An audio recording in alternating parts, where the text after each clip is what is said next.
Well, good afternoon. Let's have a look at the market's performance. Starting off with Asian markets mostly high, and this on the back of the Federal Reserve's interest rate decision, which was widely expected.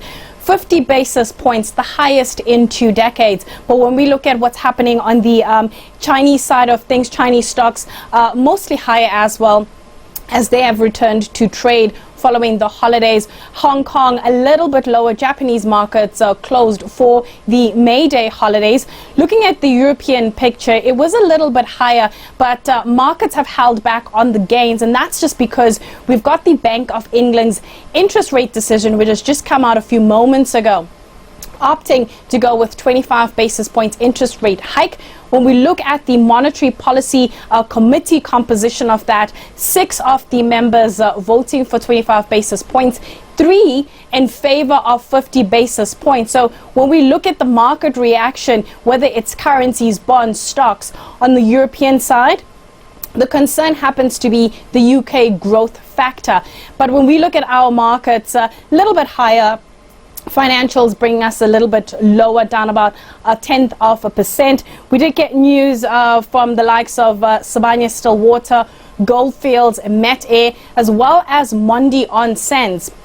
But to talk to us about the latest in terms of market developments, we are joined by Cornette van Zyl, the portfolio manager at Absa Asset Management. Cornette, thank you so much for your time. We'll just get to her shortly, but looking at Sibanye's operational update, they have opted to suspend their annual guidance for the SA gold operations. That share price was weaker, about 5%, probably about half an hour into trading, down about 7.9%. And I suppose the concern from that particular point is at what point operations from the gold side of things will come back to a level of normality. But when we look at that interest rate decision from the Bank of England, which is quite interesting, everybody's saying that it's the kind of reaction the Fed does not want to have. The one is that you've got a divided policy decision, upside risks to inflation, downside growth risks as well. And they're seeing inflation peak at about 10.2%. Also seeing GDP contracting in 2023, which is quite interesting given the dynamics we're seeing from both sides. But also bringing it back home, we did have Moody's suggesting that the inflation outlook for South Africa could become a little bit elevated, probably higher than the Reserve Bank's target band. But unfortunately, we're going to try and get Cornette back on the line with us to unpack those latest market dynamics. So let's take a quick break.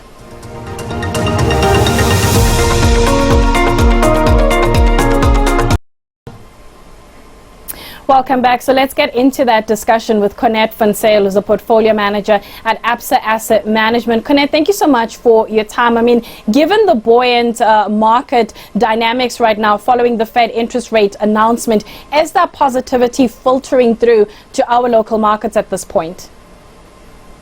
Yes. So locally the market is flattish at the moment. We're not really following international markets higher, although I must say global markets too are sort of losing a bit of steam at the moment. The rand, after initially strengthening against the dollar after the meeting, is weakening again.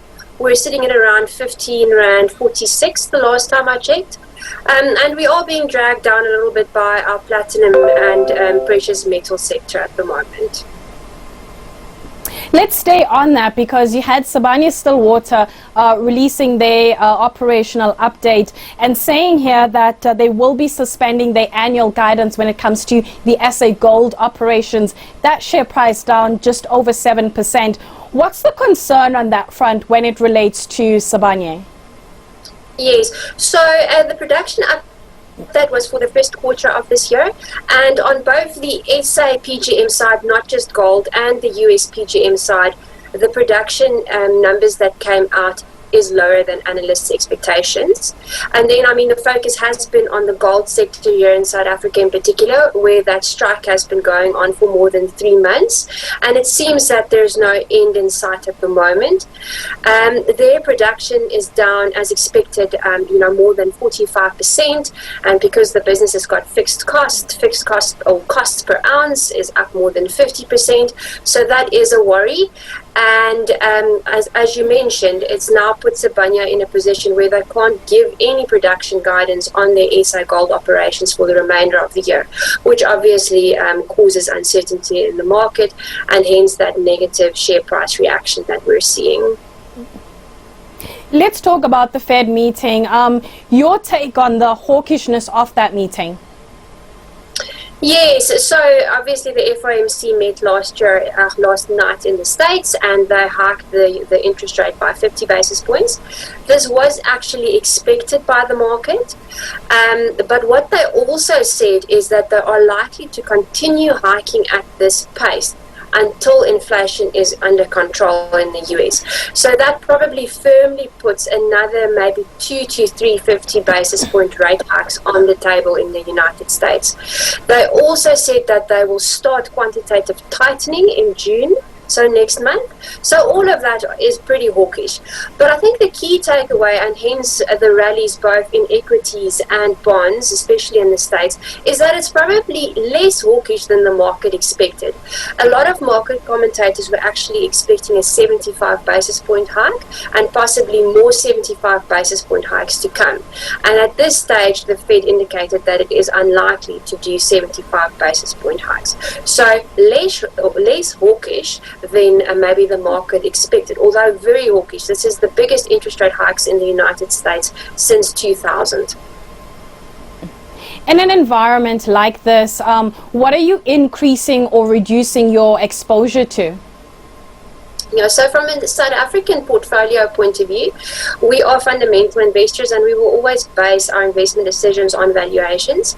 The trends that we are seeing that is playing out at the moment, though, are trends that have started probably about in the middle of last year.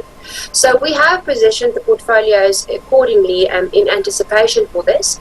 We like defensive sectors like healthcare, where you still have a recovery from the sort of COVID lows.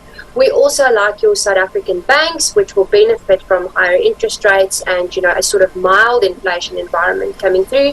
We like the South African industrial companies. We like retailers, apparel retailers and food retailers generally have pricing power in South Africa, which means that they can put the inflationary, increases through on the revenue side, which would curb some of the cost increases. So overall, I would go for a defensive portfolio and companies we've got quality companies that are trading at, attractive valuation models and companies with strong balance sheets and a pricing power, sort of advantage. Cornette, thank you so much for your time. That is Cornette van Zyl, who is a portfolio manager at Absa Asset Management. We will be unpacking for you tomorrow that OPEC Plus meeting, as well as the US April jobs report numbers for the US. But that is it from me. I'll leave you in the capable hands of Nompumelelo Siziba. Goodbye.